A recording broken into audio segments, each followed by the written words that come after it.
Avatar The Last Airbender is a show built on its great characters. The show has a wealth of people with stories to be told, and yet one of the most interesting is Sokka. When I was working on my previous Azula video covering the Day of Black Sun, I was reminded how much Sokka matures throughout the show. Sokka's journey, though getting the least dime dedicated to it out of Team Avatar, still shines bright and was executed perfectly. For all those reasons and more, today we will discuss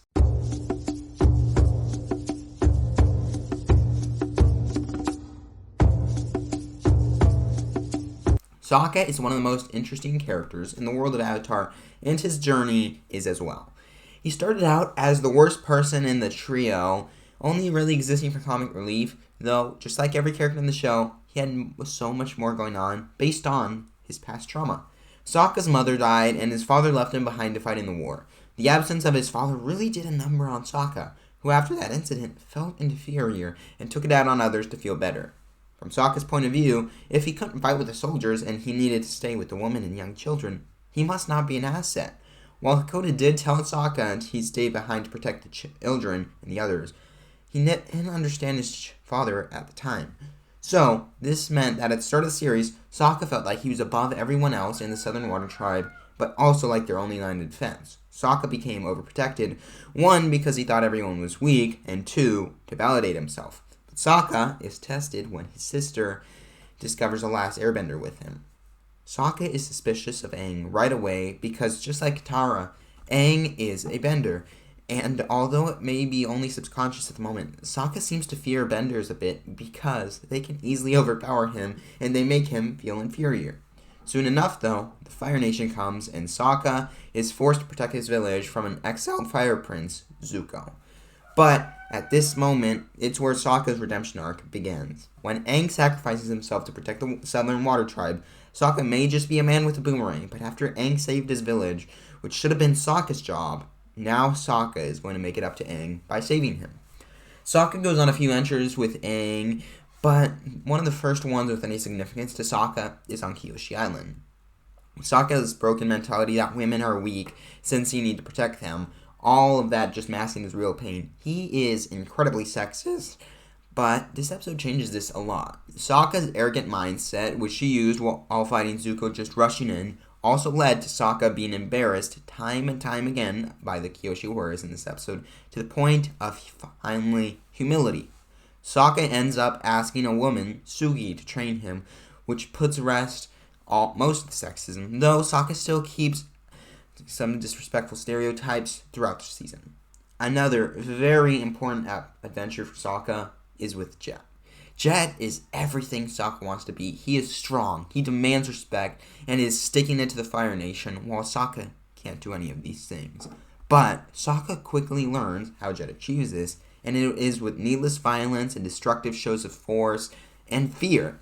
I love how Sokka stands up to Jet almost immediately, far before anyone else. Sure, he knows about what Jet does earlier, but it also just shows what big of a strong moral compass Sokka does have, even if it was a bit warped at the start of the show. Then, we have Bato of the Water Tribe. Team Avatar meets someone from the Southern Water Tribe, a friend of their father's, and takes a traditional Water Tribe test with Sokka as their leader. This episode is so great because for the most part throughout the show before this, Sokka's leadership abilities aren't trusted, but this training forces Aang and Katara to trust Sokka, and they do succeed. This episode acted as a turning point, where Sokka now became the leader, and he earned that role through respect as opposed to fear and violence like Jet would have, like an early Sokka might have. And then we are in the north, where Sokka falls heads over heels for Yue. In a normal Nickelodeon show, this probably would have been some hopeless crush which ends up being the butt of most jokes, but it's really a wholesome arc for Sokka. A very usually macho-acting character, to see him be more gentle and kind and emotional. It was really nice to see. But what these episodes did better than anything was set up Sokka's second big source of pain, where his girlfriend died and Sokka couldn't do anything to help her, which again makes Sokka feel helpless. Another decently important episode for Sokka is Avatar Day. Once again, Sokka is trusted to protect his friends, specifically Aang. He needs to investigate what really happened to a past dictator which Kyoshi killed, and while Sokka's investigation may have been done in a very goofy way, Sokka gets it done in his own way.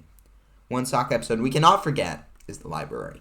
In this episode, Sokka creates the plan which we spend the next season to develop and being put into action. In this episode, Sokka discovers the Day of Black Sun. After this, we have the Serpent's Pass after the death of Yue in the north. When Sokka reunites with Suki, another romantic interest, Sokka becomes overprotective, not wanting to lose someone else. Sokka goes overboard, but this episode makes me think Sokka finally understood why he was left behind with the women.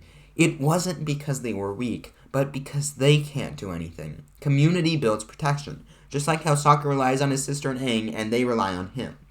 Sokka shouldn't go overboard on helping Suki. He helps when she needs it, and she can help him too. We also see a bit of Sokka's guilt for Yue in this episode, where he won't kiss Suki under the moon, and of course with him just being overprotective. This is one of the raw Sokka episodes where we just see him and his emotions and his struggle, and I love it for that reason. We don't get too much more of Sokka until Season 3 with Sokka's Master. In this episode, Sokka once more feels weak because he's fighting in the Bender's War. When a fire caused by a meteor was put out by his friends, he couldn't do anything. He was helpless. Sokka wants to train in sword fighting, specifically with one of the best swordsmen in the Four Nations. This man doesn't train people easily, but chooses Sokka, not out of his skull with a sword, but his ingenuity. Pyondo shows Sokka he doesn't need to be the strongest, but if he uses his brain, he can make it far in the world, as he has, and he can still be a strong fighter. We also see how lost Team Avatar has become without Sokka for the few hours he left. It was a very nice moment.